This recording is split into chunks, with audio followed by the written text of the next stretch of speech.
براہ راست آپ کو لیے چلیں گے پی آئی ڈی اسلام آباد، جہاں پر اس وقت معاون خصوصی عثمان ڈار پریس کانفرنس کر رہے ہیں۔ نفری جو ہے وہ اتنی نہیں کہ ان ایس او پیز کو وہ اس طرح ٹیک اپ کر سکتی، تو ڈی پی او سیالکوٹ نے 3 ٹائیگر فورس کے والنٹیئرز ہر مسجد کے لیے کہے تھے، اور تقریباً 9000 ٹائیگر فورس کے جو جوان ہیں وہ ڈسٹرکٹ سیالکوٹ کے مساجد کے ایس او پی کی امپلیمنٹیشن کے لیے ڈسٹرکٹ پولیس کو انشاءاللہ تعالیٰ پوری کوارڈینیشن کریں گے۔ تو اسی طرح پورے پنجاب میں،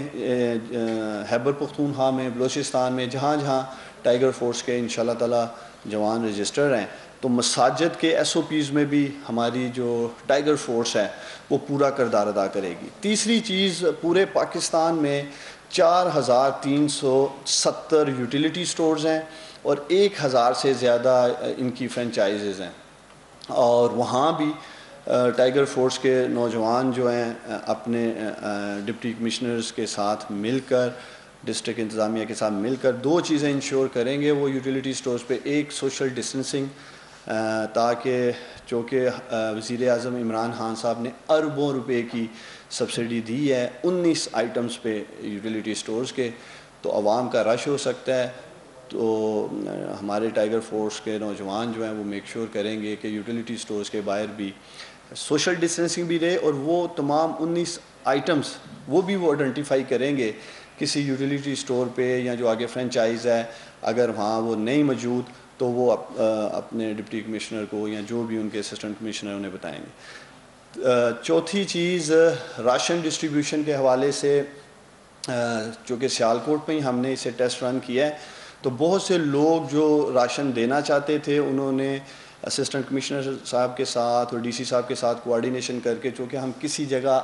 آٹے کا، چاول کا، چینی کا کوئی ٹرک کھڑا نہیں کر سکتے سوشل ڈسٹنسنگ کی وجہ سے، تو ٹائیگر فورس کے جو جوان ہیں انہوں نے بڑا زبردست کام کیا، سیالکوٹ میں راشن ڈسٹریبیوشن میں بھی ہیلپ کی۔ اسی طرح انشاءاللہ تعالیٰ جب اگلے ہفتے سوموار کو وزیر اعظم عمران خان صاحب ان سے خطاب کر لیں گے، تو راشن ڈسٹریبیوشن پنجاب بھر میں جہاں جہاں لوگ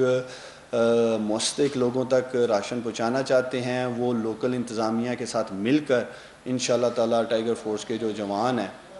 وہ ان کی مکمل طور پہ ہیلپ کریں گے۔ جو امپورٹنٹ چیز ہے وہ یہ ہے کہ 10 لاکھ نوجوان through citizen portal app register کیے گئے تھے۔ یہ ایپ سے ہم ایک تو ان کو باقاعدہ الیکٹرانک ایک کیو آر کوڈ کے ساتھ آئی ڈی دینے جا رہے ہیں، تاکہ اگر انہیں چیک کیا جا سکے کہ یہ آفیشلی رجسٹرڈ ٹائیگر فورس کے جوان ہیں۔ چند روز قبل میں نے میڈیا رپورٹس میں دیکھا کہ کوئی ایسے نوجوان بھی دیکھنے میں آئے جو ٹائیگر فورس کا حصہ نہیں تھے، تو یہ کسی سطح پہ بھی اپنی جو ان کے کوڈ آف کنڈکٹس بنائے گئے ہیں اگر اس کی وائلیشن کرتے ہیں تو ان سے جو ان کی ممبرشپ ہے بطور ٹائیگر فورس وہ بھی منسوخ کی جا سکتی ہے۔ اس کے ساتھ ساتھ جو ان کے ساتھ کمیونیکیشن کا ایک میکنزم ہے وہ بھی ہم نے اپنی سٹیزن پورٹل ایپ کے ذریعے ہی رکھا ہے۔ تمام تر میسیجنگ، کس جگہ انہوں نے جانا ہے، کہاں انہوں نے ذمہ داریاں نبھانی ہیں، یہ ساری ہم ایک تو ان کو باقاعدہ الیکٹرانک ایک کیو آر کوڈ کے ساتھ آئی ڈی دینے جا رہے ہیں، تاکہ اگر انہیں چیک کیا جا سکے کہ یہ آفیشلی رجسٹرڈ ٹائیگر فورس کے جوان ہیں۔ چند روز قبل میں نے میڈیا رپورٹس میں دیکھا کہ کوئی ایسے نوجوان بھی دیکھنے میں آئے جو ٹائیگر فورس کا حصہ نہیں تھے، تو یہ کسی سطح پہ بھی اپنی جو ان کے کوڈ آف کنڈکٹس بنائے گئے ہیں اگر اس کی وائلیشن کرتے ہیں تو ان سے جو ان کی ممبرشپ ہے بطور ٹائیگر فورس وہ بھی منسوخ کی جا سکتی ہے۔ اس کے ساتھ ساتھ جو ان کے ساتھ کمیونیکیشن کا ایک میکنزم ہے وہ بھی ہم نے اپنی سٹیزن پورٹل ایپ کے ذریعے ہی رکھا ہے۔ تمام تر میسیجنگ، کس جگہ انہوں نے جانا ہے، کہاں انہوں نے ذمہ داریاں نبھانی ہیں، یہ ساری انسٹرکشنز جو ہیں وہ ڈپٹی کمشنر کے آفس میں جو ہمارا سٹیزن پورٹل کا ڈیش بورڈ ڈسپلے موجود ہے، اسسٹنٹ کمشنر صاحبان کے آفیسز میں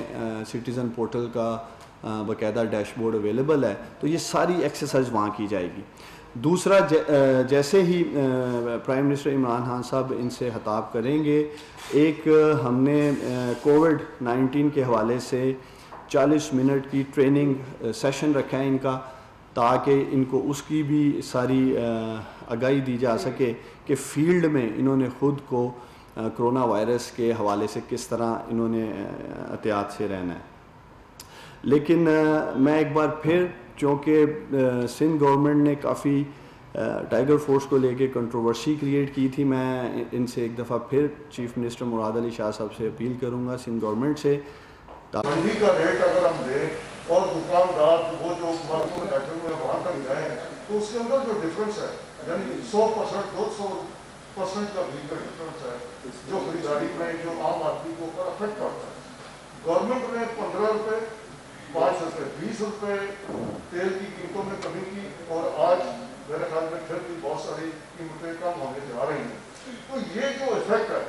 یعنی آپ کی جو یہ جو ٹن فوڈ ہے, ٹن فوڈ کے اوپر جو چیز 150 روپے کی تھی وہ اس وقت اس کی پرائس جو اس وقت لکھی ہوتی ہے وہ 100 روپے کا فرق ہے اس کے اندر. یعنی انہوں نے ویسے ہی قیمتیں 100 روپے بڑھائی ہوئی ہیں. تو یہ جو قیمتوں کے اندر ایک تیل کی وجہ سے بھی اور جو خریدار کی کمی کی وجہ سے بھی جو افیکٹ آ رہا ہے وہ عوام تک حکومت کب تک پہنچانے میں کامیاب ہو جائے گی, اور وہ جو اندر جو لوگوں کی لوٹ مار کا ذریعہ لوگوں کی لاٹریاں لگی ہوئی ہیں اس کو کیسے آپ انشور کریں گے؟ دیکھیں آپ نے بالکل درست فرمایا کہ جب پیٹرول کی قیمتیں نیچے آ رہی ہیں اور ویسے بھی ڈیمانڈ ایسا ایگزسٹ نہیں کر رہی لاک ڈاؤن کی وجہ سے, تو قیمتیں نیچے آنی چاہیے. دیکھیں یہ بھی ایک حقیقت ہے کہ خود ساختہ مہنگائی کی جاتی رہی ہے ماضی میں بھی,